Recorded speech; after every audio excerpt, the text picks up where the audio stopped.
আমরা কিন্তু ব্যাপক পরিমাণে সেচ দিই। আপনারা জানবেন যে নদিয়া জেলা কৃষি জেলা হিসাবে যেহেতু খুবই উন্নত,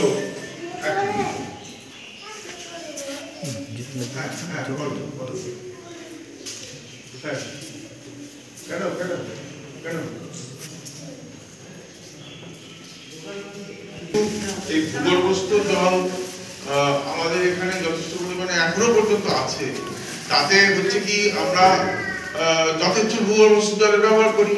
নদিয়া জেলা কৃষি জেলা হিসাবে খুবই উন্নত এবং এখানে আমাদের ইরিগেশন পার্সেন্টেজ, অর্থাৎ যদি আমার 100 হেক্টর জমি থেকে থাকে তার মধ্যে প্রায় 90 হেক্টর জমি কিন্তু আমার সেচের আওতাভুক্ত, অর্থাৎ সেচ ব্যবস্থার মধ্যে পড়ছে।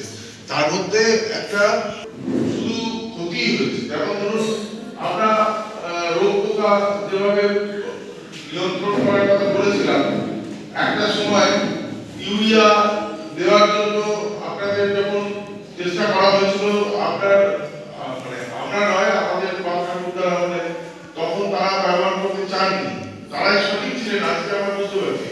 কিন্তু যাতে প্রবর্তন করতে হয়েছিল স্বাভাবিকভাবে।